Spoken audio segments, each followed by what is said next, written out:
Shabbos says, on that day, when they were mixing the clay, meaning the clay of mankind, of Adam, inside the heart of this creature, the story and the account of the true faith was written there, you see? So I don't know how, I don't have a copy of my translation with me, or I could give you the edited version.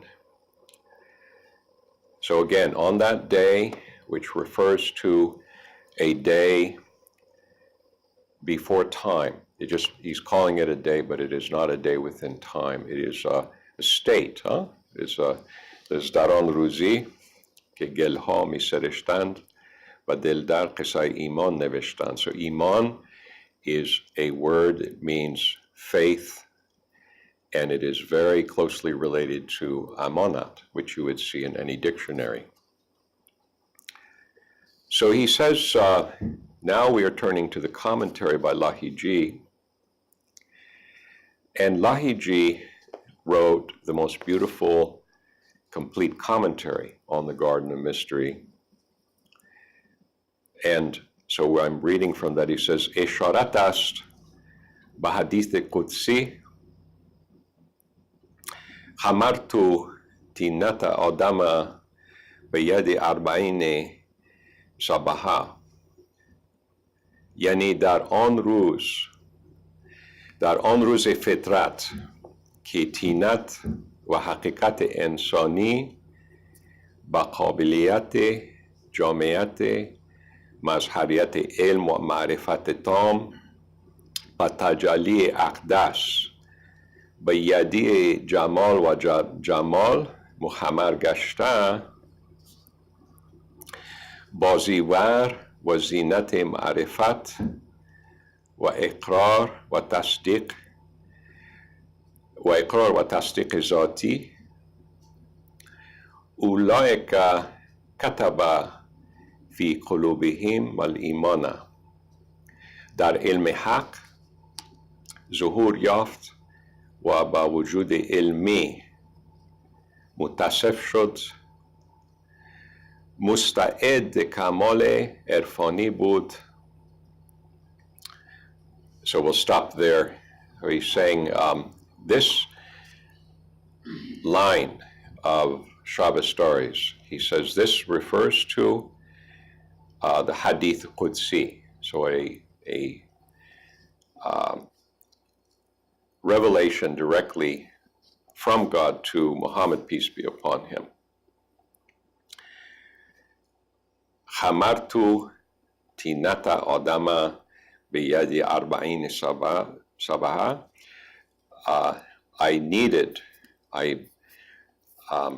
Also, hamar has the idea of fermented.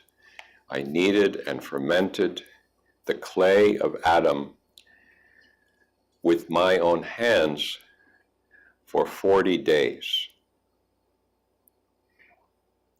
This is the hadith.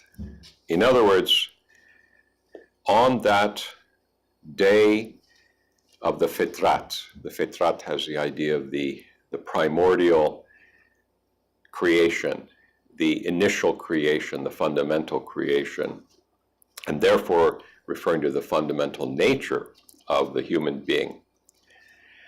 On that day of the fitrat,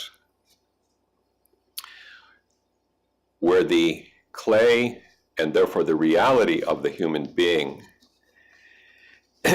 was kneaded and fermented with the capacity for the comprehensiveness, jami'at, in terms of its being a locus of manifestation for the divine, manifestation for the knowledge and the perfect gnosis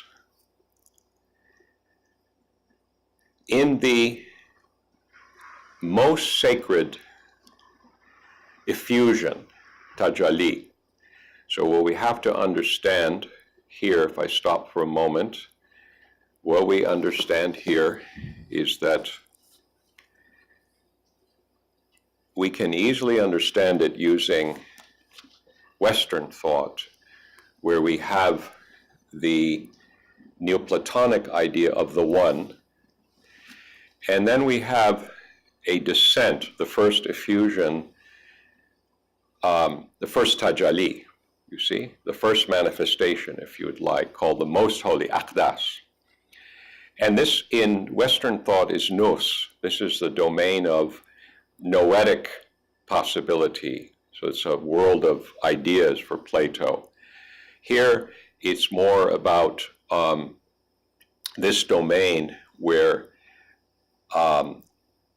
divinity, going back to the Jewish scripture about Adam being created upon God's image, this is the same idea. But in terms of Neoplatonic thought, we have the idea of the one, nous, or the true intellect, and then we have psyche after that. And so in Islamic thought, they read the Quran and they felt there was no contradiction.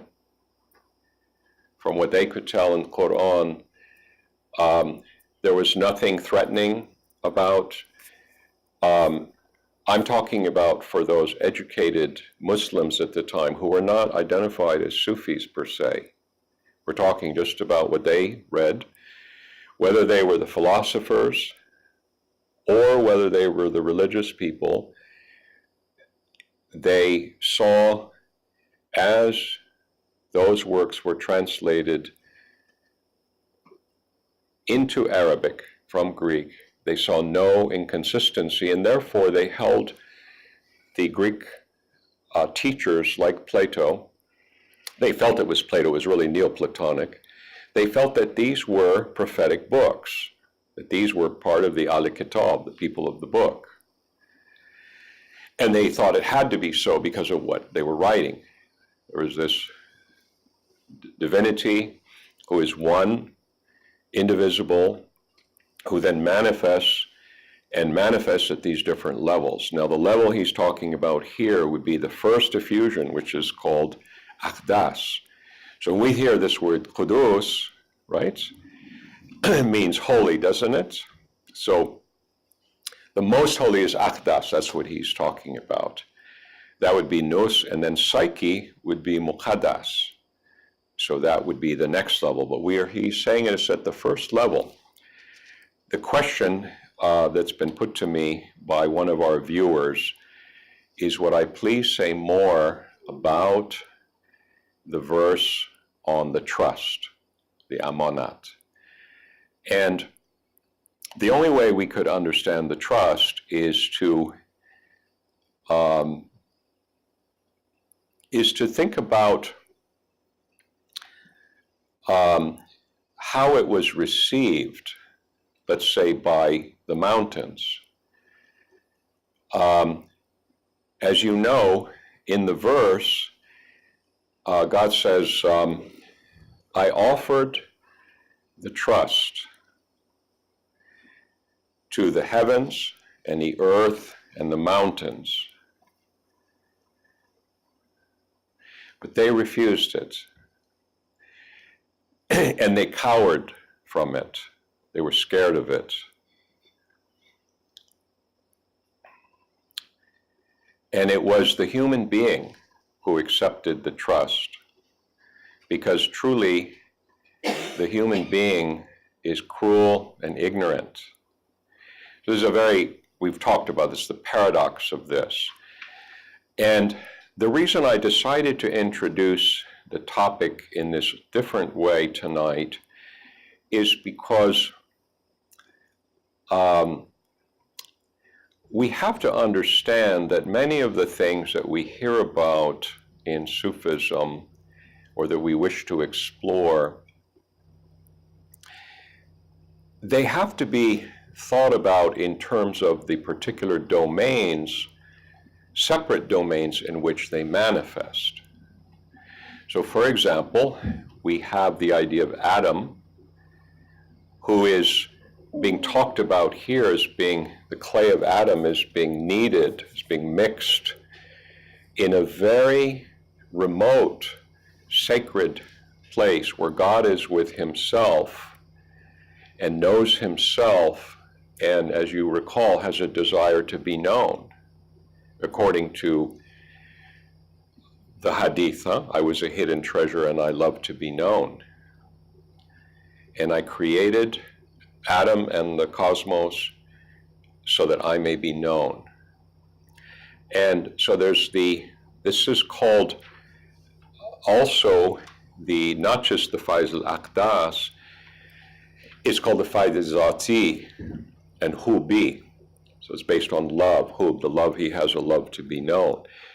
He says, wa is ahazda rabuka min bini adama min zuhurihim zuriyatahum wa ashhadahum ala anfusihim alastu birabikum qalu bala shahidna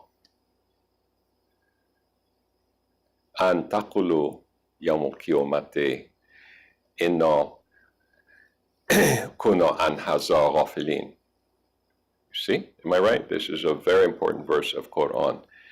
And what he says, God is saying, again, how is it that the Sufis, and not just the Sufis, the proto-Sufis, those people who were illuminated and they were practicing Muslim, and it was a time, as they say, where Sufism, it needed no name, you see. It simply was. And this is what they saw. So in this verse, God is saying, he's revealing, and he says, and when God, when he took from all of the progeny of Adam, min bini Adama, so not just from Adam, but he took all of the progeny, in which form, ben zuhurihim zuriyatahum, from their loins. So in their language, in Arabic, the back, it means the loins. You see this area they're talking about, we would say from their loins, and took the seed, took all of the seed of that progeny forever. So this is in it beyond time, beyond substance. This is conceptually, see, conceptually. And then holding all of these. So the idea of akhadha means to take and to actually hold. Again, the idea of capacity, the hand representing power or capacity to hold them, and then to ask them about themselves, literally using the word selves at this point. Okay? Am I not your Lord?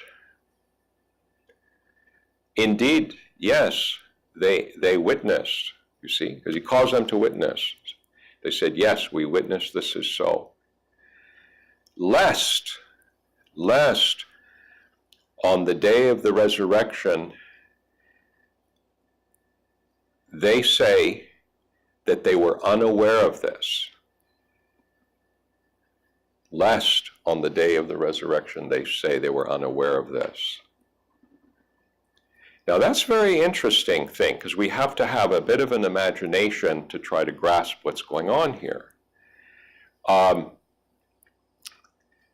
Clearly, in that domain, they would not say they were unaware of it. Is that true? Because they said, we all witnessed that this is so. God says, I'm reminding you of this, lest on the day of the resurrection you claim you were unaware of this, clearly implying that you have some responsibility. Because see, the thing about the amanat is about responsibility. And so what I'm trying to say is the gentleman is asking me from our website saying, would you please speak some more about the amanat? And I'm telling you that for the Sufis, the amanat is very closely related to the whole notion of the pact of alast, to the agreement that we don't realize we have already made. See, that's the thing. When I was talking about like being branded like an animal in that one talk, you see, that's exactly what he said he was quoting this verse, you see, it's perfect. That's what made me want to choose this, you see, because where we got to is marifat wa iqrar wa tasdiqi zati ulaika kataba fi qulubihim al-imana dar ilm haq ظهور یافت و با وجود علمی متصف شد مستعد کمال عرفانی بود. He's quoting the very verse that I would have used to support this. He inscribed upon their hearts the iman. That's what I meant by it's branded. Or that's what I meant by when he talks about the covenant of Allah, and he says, lest you say on the day of the resurrection that you didn't know about this. Obviously, he means you don't tell me you didn't know about this. You certainly did know about this. So again, looking at this first passage, there is a domain. It's a very high domain. It is the first effusion. And as it's called here, the Tajalli Aqdas. And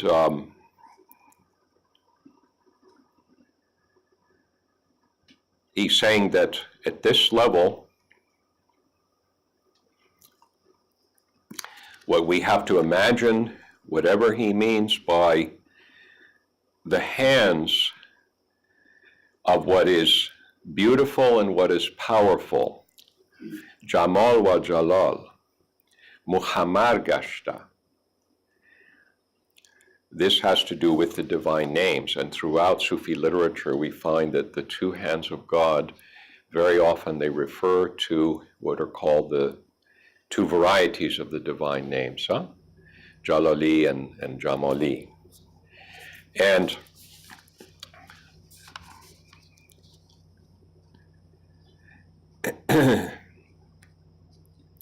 بازیور و زینت معرفت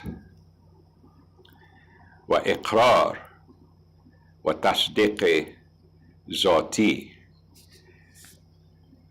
and were ornamented and adorned with spiritual wisdom, ma'rifat, spiritual knowledge, and with the pledge, iqrar, and the attestation, tasdiq, the essential pledge and attestation or declaration, iqrar wa tasdiq zati, which is in the Quranic verse, ulaika kataba fi qulubihim ul-imana. For them, God has inscribed and written in their hearts the iman, the fundamental faith and responsibility and promise. There, dar ilm haq zuhur yafta wa ba wujud ilmi mutasid shud. They appeared within true reality, meaning God's knowledge, dar ilm haq zuhur yaft. Wa ba wujud ilmi mutasaf shud, and they became characterized and endowed with noetic existence. Okay? So what does wujud ilmi means? It means noetic existence. It means that they have an existence. We would call it a quasi-existence. It is not this existence. It is not yet in the domain of the spirits, the world of the arwah. It is in the world of God's own knowledge of himself. So in God's own knowledge of himself, the pact has already been made with the noetic realities of you and me, everything. So the reason we need to, I'm giving you a parallel logic, because I talked about infinity and how I was giving it to you in almost a horizontal division of infinity in its mode of expansion and infinity in its mode of contraction. This one is more of a descent of effusions. So you have the first level beyond our knowledge. In the Jewish tradition, that level, what's it called, that ethereal fundamental level? What's it called? It's Ein Sof, huh? You cannot even, you should not say its name. It's beyond conception. It is Hahut. It is Ghaib Mutlaq, you see. So we can say nothing about there except that it is one. It is one. But that has its first effusion, its first manifestation, and it's noetic. It's in the domain of intelligible realities. They don't even have a spirit, but they do have a reality in God's existence. So they have a quasi-existence, you see.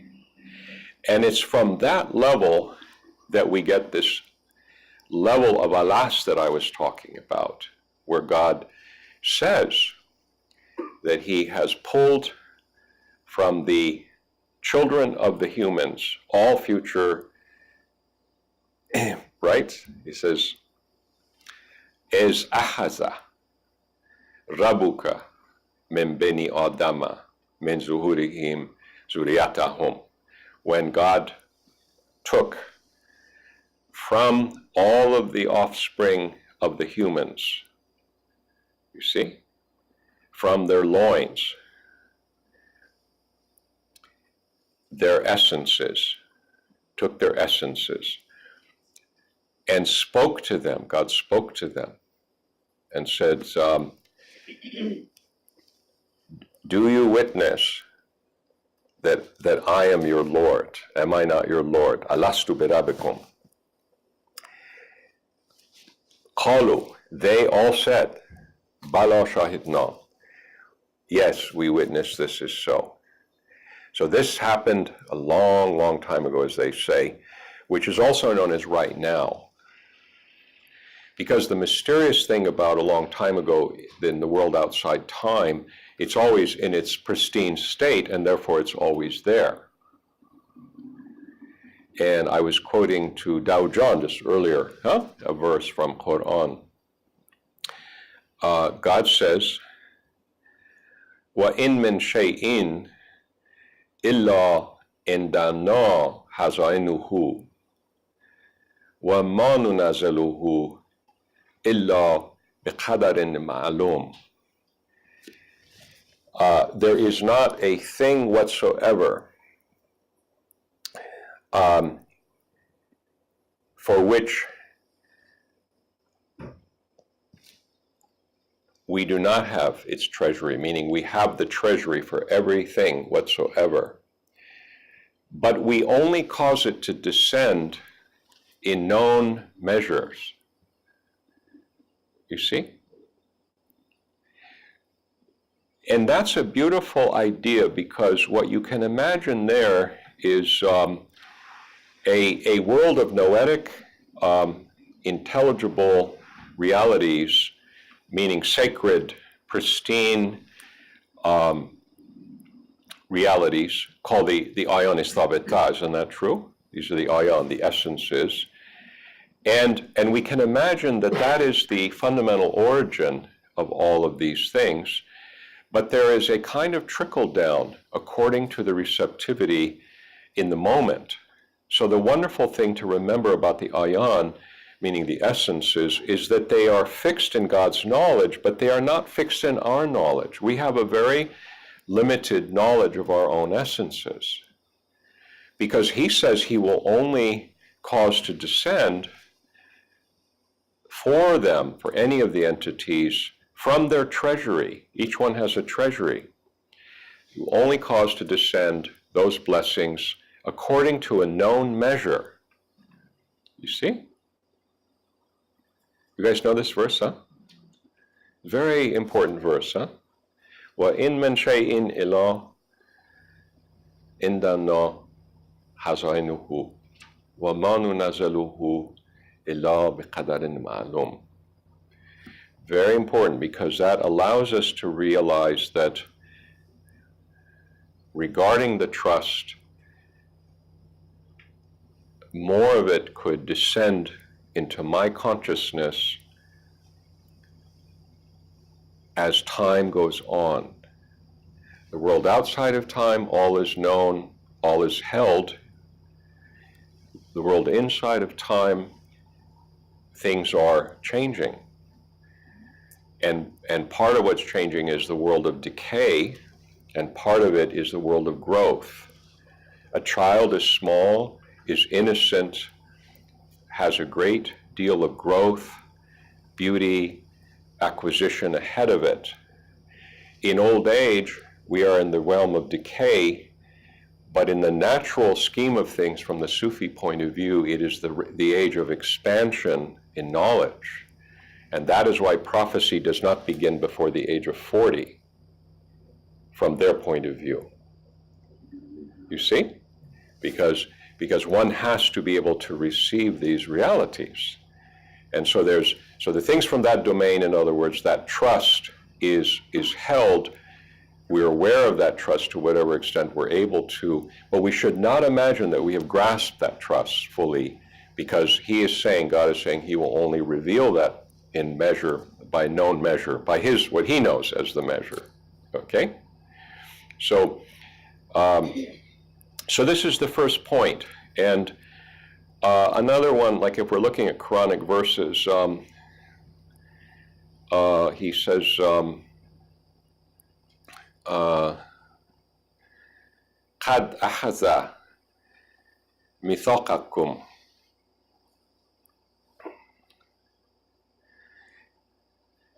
إِن كُنْتُمْ مُؤْمِنِينَ. The mithaq, another word for the pledge. Huh? In Persian, they probably say misaq, huh? Misaq. وَقَدْ أَخَذَ مِيثَاقَكُمْ إِن كُنْتُمْ مُؤْمِنِينَ. And we have taken the pledge from you, if indeed you are of the mu'minin, meaning you have the iman, meaning you have the amanat. You see, so there's lots of things. There's other words like aqd, ahd. There's several words used for the pact, isn't that right, in Quran?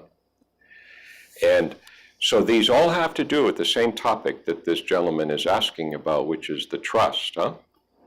Yeah, so if you look in Quran, you will see it's a very beautiful, very important verse, because we would say in English sort of paradoxical. You see, so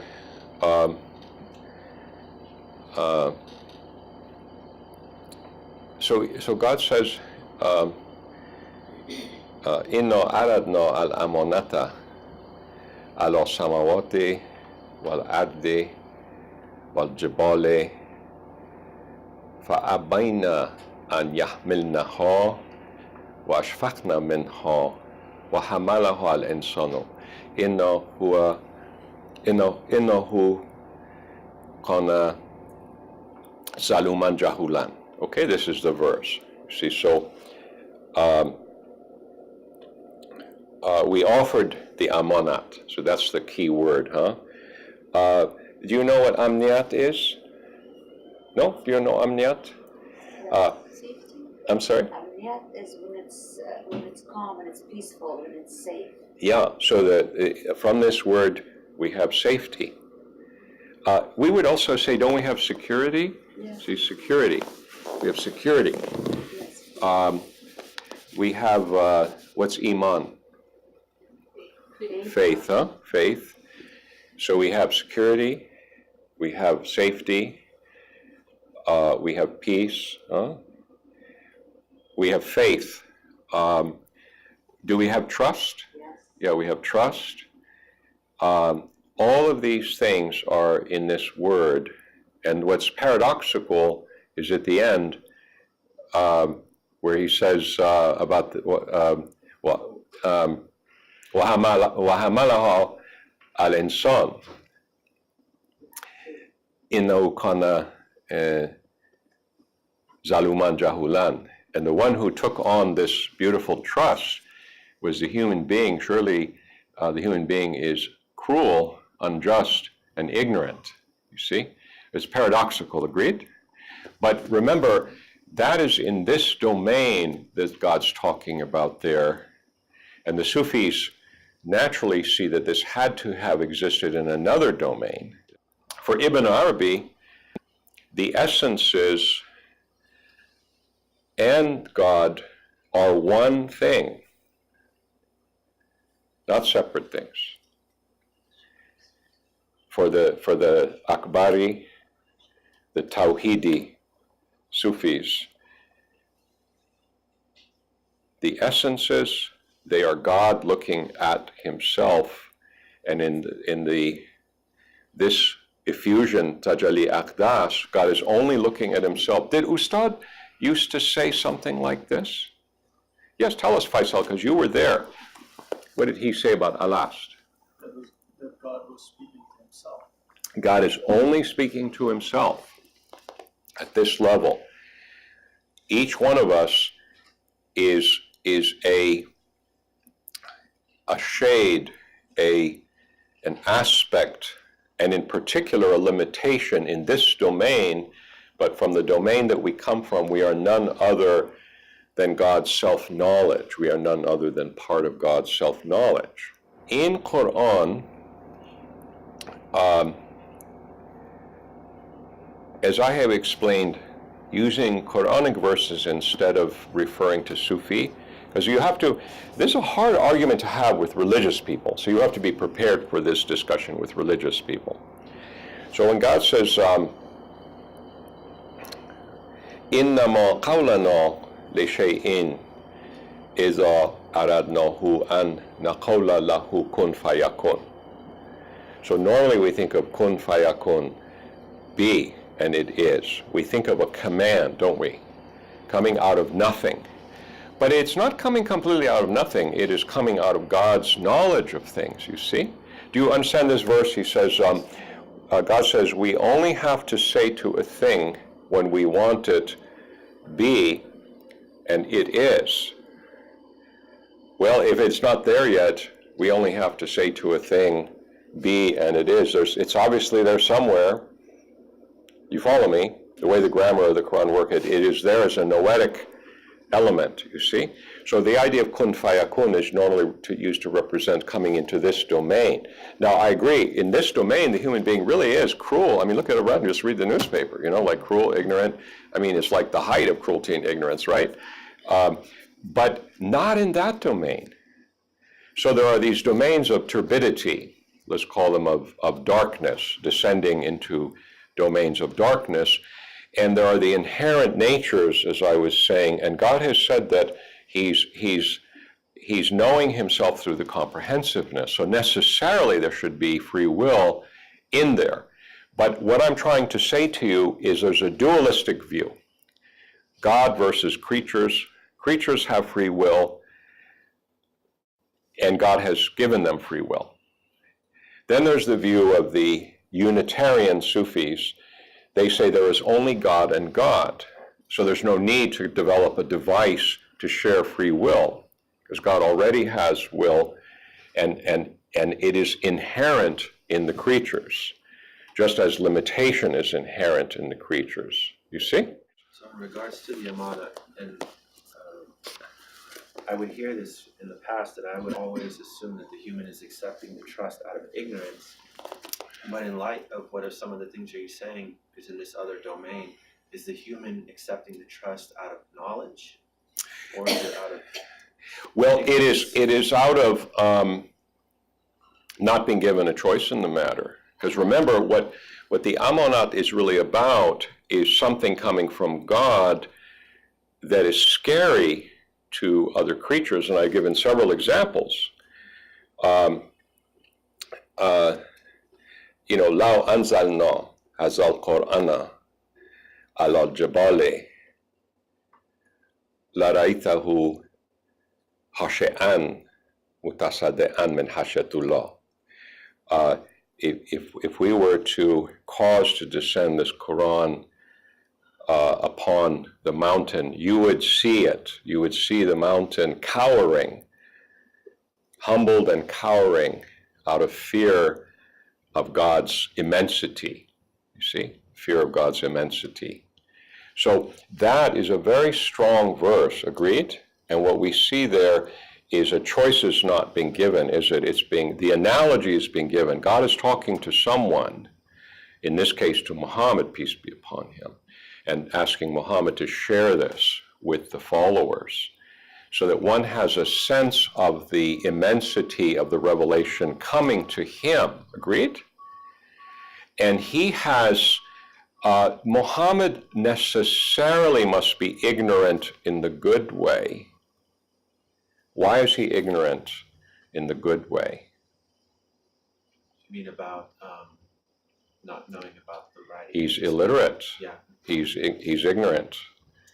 Words are going to descend someplace where nobody has scribbled fake words.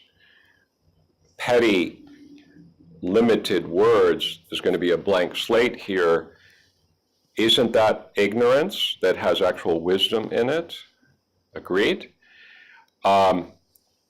Isn't the Jesus spending 40 days in the desert, is this not a kind of rigorous test, a kind of harshness towards himself for the sake of God, a purification? Is this not so?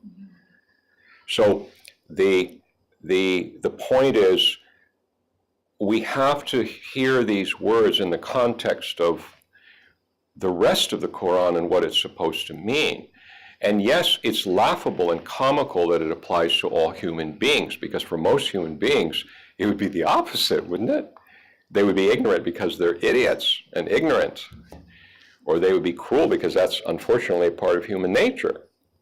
And I was saying we have to accept it on face value at first, but we should understand that inherent in that revelation, there's already this mystical and metaphysical dimension. Because all we have to do is think of Jesus or think of Muhammad, peace be on both of them, and we realize that it must be so. Huh? And therefore you share in that. As a human being, you share in the revelation, the prophetic revelation, and you are not disallowed to wonder how you measure up to being able to approach Jesus, or being able to approach what Muhammad brings in the Quran as his miracle, you see? So you are allowed, because that's the whole point of the prophets and the Spirit of God, is you are allowed, you are asked to have access to them, to embody what they represent. Isn't that true? So the Amanat is a revelation of the immensity to the extent that you can grasp it. And luckily, what he says about each person's nature is that there is not a thing except that we hold their treasuries, and we only cause to descend upon them and in them and through them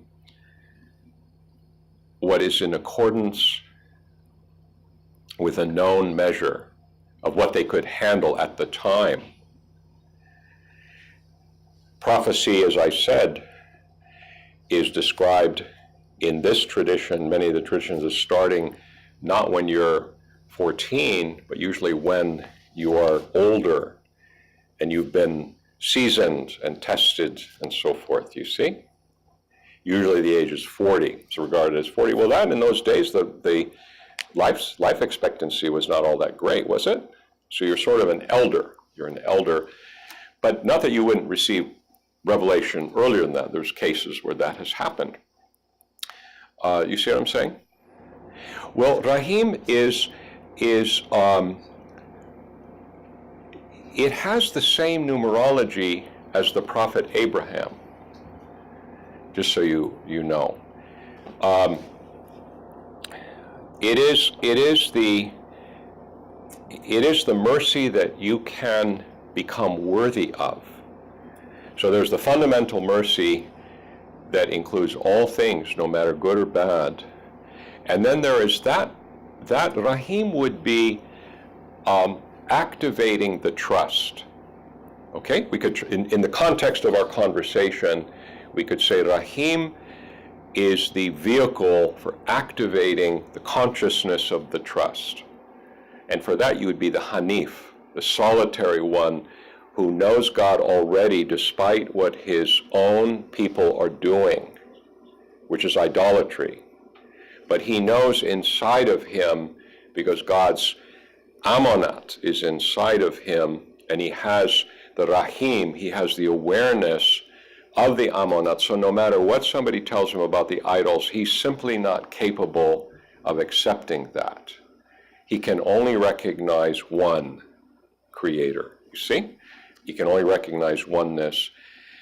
And furthermore, he has the quality of being God's friend for that reason, but for another reason, which is that he has if we were to look at the divine names on a scale, numerically, the scale would be hugely down, out of balance in the favor of the beautiful names, such as gentleness.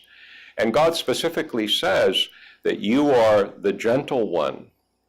You don't seek revenge. You don't seek to punish even the people who have done wrong. You intercede for the sake of people who have broken the covenant in certain ways, you see, including his own father.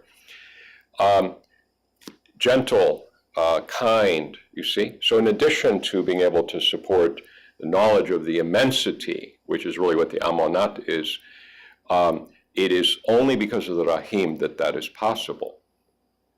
So Rahim is something that one must become qualified for. Everyone is qualified, but one must activate that to the extent that they're able to. So it's a good question, because it is not true that the Rahman on its own allows one to activate the knowledge of the trust. It is in fact through action, through accepting the conditions of knowing the trust, upholding the trust. Conscience is the one I mentioned last time.